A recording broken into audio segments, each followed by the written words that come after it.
दुनिया में मुसलमान और इस्लाम बदनाम हुआ है। वो कहते हैं कि इंतहा पसंद है मुसलमान, दहशतगर्द है मुसलमान, किसी को भी उठा के मार सकते हैं। गुस्ताही के फतवे किस किस पे नहीं लगे?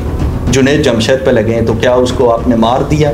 फ्रांस का वज़ीर आज़म सबसे बड़ा गुस्ताख, उससे हमारा वज़ीर आज़म जाके तो गले मिल रहा है, तो क्या आपने वज़ीर आज़म को मार दिया? नहीं मार सकते भाई, उसके पास पहुंच ही नहीं सकते आप।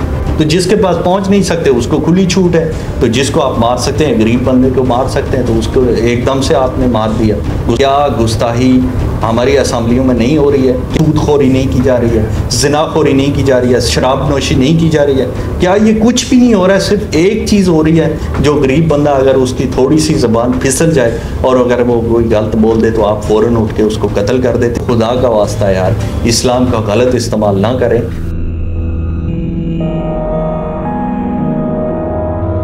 क्वेटा में जो अफसोसनाक वाक़या हुआ, एक बूढ़े शख्स ने गुस्ताही की और उसके बाद से उसको कत्ल कर दिया गया, और जिस कब्रिस्तान में वो दफन हुआ तो उस कब्रिस्तान से उसकी लाश को निकाल के कब्र से तो उसको भी फेंक दिया गया।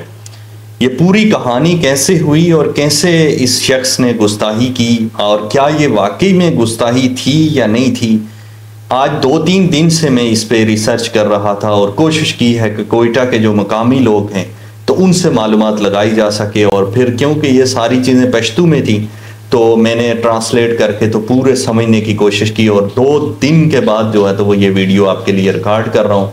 और ये वीडियो मैं समझता हूँ कि मेरा ये फ़र्ज़ था कि मैं आप तक हकीकत को पहुँचाऊँ, और क्योंकि ये हमारे इस्लाम पर हमला है और पूरी दुनिया में बड़ी बदनामी हुई है पाकिस्तान की। हमेशा की तरह एक नया हीरो भी सामने आया जिसने इस्लाम का नाम जो है तो वो बड़ा सरबुलंद किया है।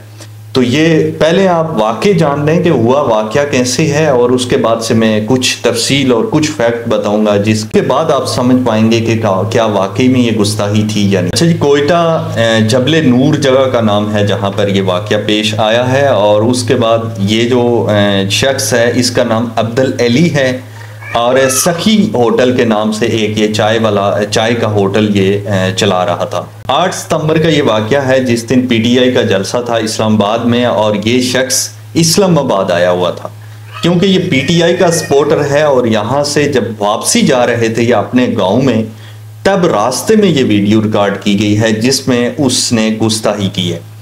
जो रिकॉर्डिंग कर रहे थे वो फजल रहमान के सपोर्टर थे और ये पीटीआई का सपोर्टर था। और ये जो शख्स है अली, ये पहले भी कई दफ़ा रिकॉर्डिंग कर चुका है, मतलब अपने मज़ाहिया अंदाज से या अपनी जो बातों से ये इलाके में मशहूर बंदा था, और ये वीडियो वगैरह रिकॉर्डिंग किया करता था, आम हालात में भी ये वीडियो रिकॉर्डिंग करता था।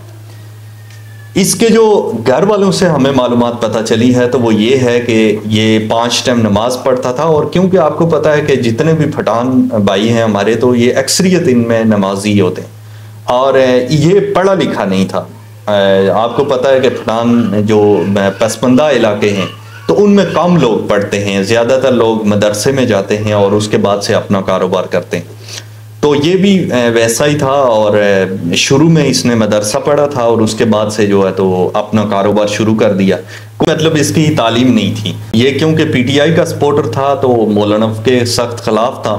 तो गाड़ी में इसने वीडियो रिकॉर्ड, वो जो वीडियो रिकॉर्ड हुई है तो उसमें ये जब तैश इसको दिलाई जाती है, पूरी वीडियो हमारे सामने नहीं आई है, आधा टोटा जिसमें ये गुस्ताही कर रहा है बस वही वीडियो हमारे सामने आई है। ये पूरी को 4-5 मिनट की वीडियो है जिसमें बाकायदा देखा जा सकता है कि उसको तैश दिलाई जा रही है। ये मतलब कि एक मोहल्ले में आप देखते हैं ना कि जो एक ऐसा शख्स होता है जिसका हर बंदा चाहता है कि उसका मजाक उड़ाया जाए, तो ये ऐसा शख्स था।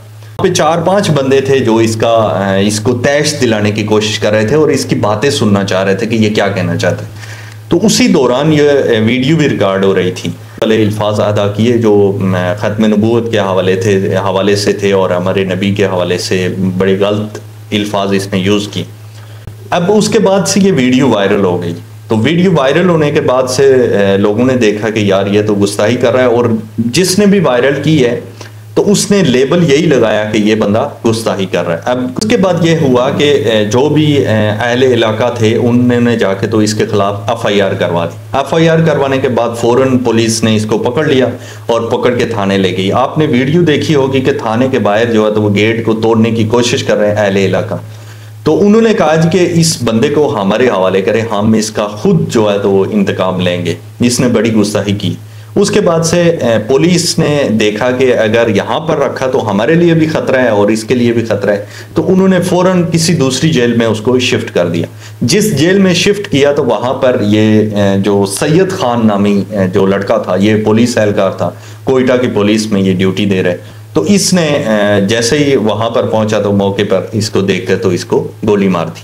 वाकया हुआ है उसके बाद से इसको इसकी नमाज जनाजा भी नहीं पढ़ने दी वहाँ के जो उलमा हजरात थे या वहाँ के जो लोग थे। उसके बाद से जिस कब्रिस्तान में इसको दफन किया गया उस कब्रिस्तान में भी इसको दफन नहीं होने दिया, बल्कि दफन हो गया था उसके बाद से इसकी लाश को निकाल के तो फेंक दिया गया। इसका जो बेटा है उसने भी अपना बयान रिकॉर्ड करवाया है कि मेरे वालिद से जो गलती हुई है तो मैं इस पे माजरत हुआ हूँ, आप सब लोगों से माजरत करता हूँ वगैरह वगैरह, लेकिन उसको भी माफ़ नहीं किया गया। इसके घर वाले सख्त डिप्रेशन में हैं। अभी मैं कुछ फैक्ट आपके सामने रखना चाहता हूं जिसके बाद से आप खुद अंदाजा कर लें कि ये वाकई में गुस्सा। लोग, हर कोई पढ़ा लिखा नहीं होता या हर कोई बाशऊर नहीं होता।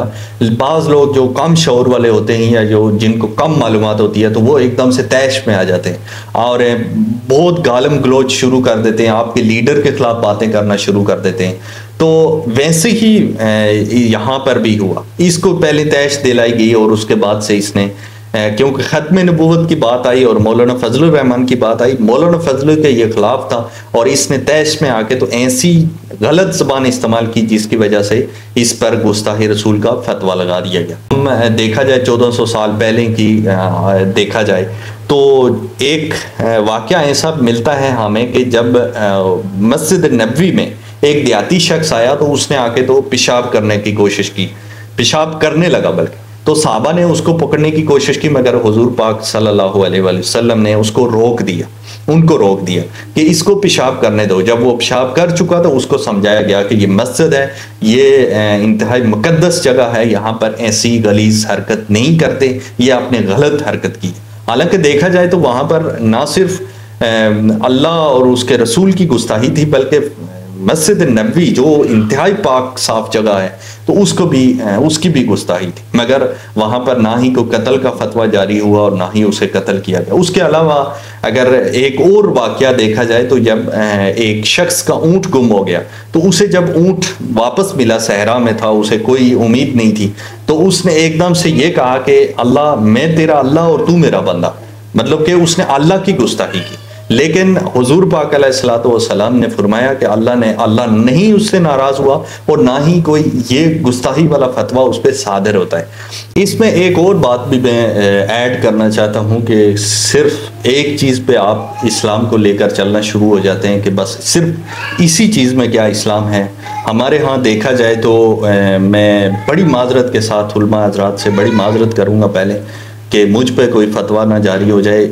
अगर देखा जाए तो हमारी मस्जिदें वीरान हो चुकी हैं, तो इसका जिम्मेदार कौन है? इसके जिम्मेदार उलमा हजरात हैं जिनकी वजह से हमारी मस्जिदें दिन ब दिन वीरान होती जा रही हैं। हमारे जो सूदी निज़ाम है तो सूदी निज़ाम दिन ब दिन बढ़ता जा रहा है, गली मोहल्लों में सूदी निज़ाम राइज है। हमारे यहाँ जिना के पोजीशन देख लें, जिना गली मोहल्ले में, और बाकायदा से उलमा हजरात को सब पता है। अल्लाह ताला ने अपने कुरान मजीद में वाज़िया तौर पर कहा है कि सूद लेने वाला और देने वाला और उस पर गवाह बनने वाला, ये तीनों बंदे मेरे साथ और मेरे नबी के साथ जंग कर रहे हैं। जिना के लिए सख्त वईद नाज़िल की है कि जिना के करीब भी मत जाना। उस पर तो कोई फतवे नहीं जारी कर लेते हो आप लोग, उस पर तो कोई जाके तो खुद से कत्ल नहीं करता। क्यों नहीं करता? पता क्यों नहीं कर रहे हैं?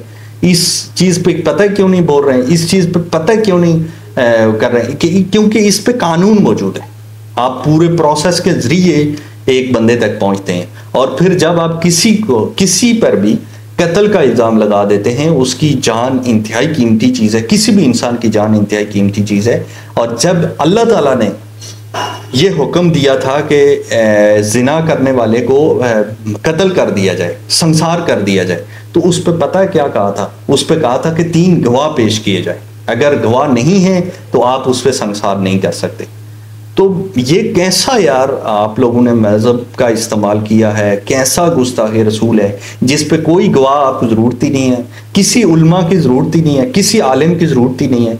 मतलब मैंने जहाँ तक तहकीक की है तो बड़े बड़े उल्मा इस चीज़ को गुस्ताही नहीं मानते, जो अगर आपकी ज़बान से गलत अल्फाज निकल जाएं लाशौरी तरीके पे। और जो पढ़े लिखे लोग होते हैं और जिनके पास इल्म होता है, इनका, और जो ला इलम और अनपढ़ लोग होते हैं, खास करके देहाती लोग जो होते हैं, तो उन पर कानून अलग तरीके से लागू होता है और पढ़े लिखे लोगों पर अलग तरीके से लागू होता है। तो आप कैसे सब चीज़ को मिक्स कर सकते हैं? अच्छे खासे मुफ्तियान कराम हमारे पाकिस्तान में मौजूद हैं, उनको उनके पूछने के बाद इस चीज़ पे फैसला करना चाहिए कि आया ये गुस्ताही थी, और अगर है तो आप देखें कि जब ख़त्म नबूवत का जो पिछले मुबारक सानी का जो केस था, तो अदालत ने उस पर गलत फैसला दे दिया था, तो हम सब ने मिलकर तो उसके फैसले को रद्द किया और रिवर्स किया। तो क्या गुस्ताहे रसूल को हम सज़ा नहीं दिलवा सकते अगर वो अदालत तक पहुंच जाए? तो अगर बड़े बड़े उल्मा कह दें कि ये वाकई में गुस्ताहे रसूल है, तो हम सब मिल के तो उसको सज़ा दिलवा सकते हैं, इसी तरह से अदालत पे प्रेशर बना के। लेकिन खुद से जाके तो किसी को भी मार देना, ये कह के कि ये गुस्ताहे रसूल है, तो ये कहीं का भी कानून नहीं है। और इस